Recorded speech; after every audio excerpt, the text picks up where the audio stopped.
Subscribe பட்டனை அமுக்குங்க, bell பட்டனை அமுக்குங்க. வாழ்க வளமுடன். இப்படிக்கு பாட்டி வைத்தியம். வணக்கம்ப்பா, உங்கள் பாட்டி பேசுகிறேன். இப்போ நான் இந்த டிரான்சில் பிரச்சனைங்கிறாங்கல்ல, உள்நாக்கு பிரச்சனை, சளி பிடிக்குது, குழந்தைகளுக்கு வருது, பெரியவங்களுக்கு வருது. இப்போ எல்லாம் என்கிட்ட நிறைய கமெண்ட்டில் இதுதான் கேட்குறாங்க. தொண்டை வலி, தொண்டை புண்ணு, இன்ஃபெக்ஷன் ஆயிடுச்சு, இது சொல்லுங்கன்னு சொல்லி. அது காரணம், மெயின் காரணம் நம்ம தண்ணி குடிக்கிறதுல தான்ப்பா இருக்கு.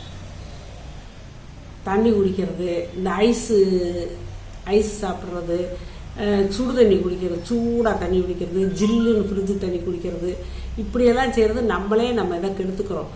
நம்மளுக்கு எல்லாத்துக்கும் உள்நாக்கு இருக்கும். அந்த உள்நாக்கு என்ன செய்யுது, நம்ம சாப்பிடும் போது ஏதாவது கெட்ட ஒரு விஷவாயுவோ ஏதோ நம்ம வாய் வழியாக காற்று நம்ம சுவாசிப்போம், செய்வோம், பேசுவோம். அந்த நேரம் ஏதாவது கிருமி போயிடுச்சுன்னா அதெல்லாம் தடுத்து நிப்பாட்டுறதுக்கு அந்த உள்நாக்கு இருக்குது. அதை நம்ம கெடுக்கிறாப்புல என்ன செய்கிறோம், அது நம்மளுக்கு பாதுகாப்புக்காக கடவுள் உள்நாக்கு படைச்சிருக்காரு. அதை நம்ம கெடுக்கிறாப்புல என்ன செய்கிறோம், அந்த உள்நாக்கு நம்ம ரொம்ப தொந்தரவு கொடுத்துக்கிட்டு இருக்கோம். எப்படின்னா, தண்ணி குடிக்கும் போது தூக்கிட்டு நாக்க கடக்கு கடக்கு கடக்குன்னு குடிக்கும்போது அது அப்படியே ஆடுது, அசையுது. அப்போ அது கஷ்டம். அப்படிங்க நம்ம எப்படி தண்ணி குடிக்கணும், தண்ணி அண்ணாக்க ஊற்றலாம், எச்சி வச்சு குடித்தா மற்றவங்களுக்கு அது ஒரு உறுப்பாக இருக்கும். எப்படி ஊற்றணும்னா, இப்படி பொறுங்க, நான் கிளாஸில் ஊற்றி காட்டுறேன். தண்ணி ரொம்ப ஜில்லுன்னு இருக்கக்கூடாது, ரொம்ப சூடாகவும் இருக்கக்கூடாது, நிதானமாக ஜில்லு இல்லாமல் இருக்கணும், சூடு இல்லாமலும் இருக்கணும். அந்த மாதிரி வச்சுக்கிட்டு தண்ணி குடிக்கிறது நம்ம வீட்டில் நம்ம கண்ணாடி கிளாஸில் கூட சப்பி குடிக்கலாம். இப்போ ஒரு இடத்துக்கு போகிறோம், அப்படி குடித்தா சங்கடப்படுவாங்க. அதனால் நம்ம என்ன செய்யணும், நாகரிகமாக தண்ணி குடிக்கிறதுனா இப்படி தான் நான் குடிக்கிற மாதிரி குடிக்கணும். இப்போ இதில் தண்ணி இருக்குது, இப்போ நான் வாயில் ஊற்றுறேன் பாருங்கள். தூக்கி தான் குடிக்க முடியும்.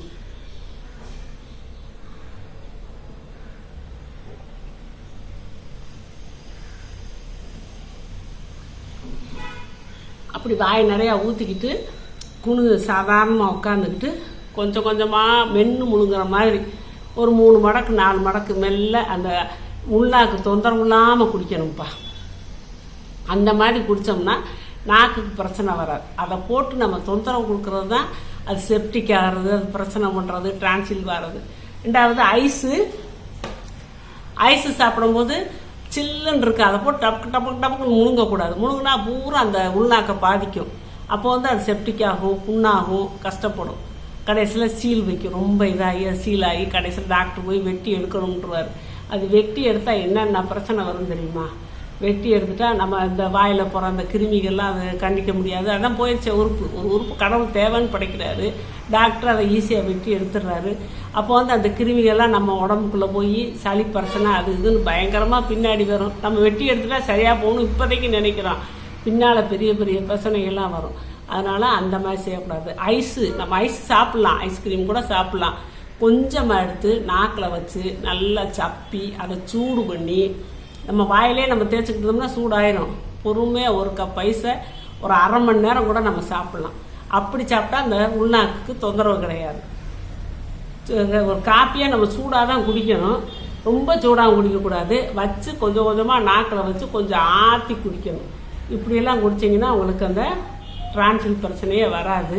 இப்போ அவசரப்பட்டு குழந்தைகளுக்கெல்லாம் அதெல்லாம் நீங்கள் சொல்லிக் கொடுங்க. அவசரப்பட்டு போய் படக்குன்னு போய் ஆப்ரேஷன் பண்ணி விட்றாதீங்க, பெரியவங்களும் செஞ்சிடாதீங்க. இது பெரிய வில்லங்கமான இது. நம்மளுக்கு உள்நாக்கு தேவை, நம்மளுக்கு டிரான்சில் இல்லாமல் இருக்குன்னா இப்படியெல்லாம் நம்ம கோளாறு இருந்துக்கிட்டோம்னா அந்த பிரச்சனையே நம்மளுக்கு வராதுப்பா. சளி பிடிக்காது, ஒன்றும் செய்யாது. எப்படியாப்பட்டது கடவுள் கொடுத்ததை நம்ம போய் படக்குன்னு வெட்டி எடுத்துடக்கூடாதுப்பா.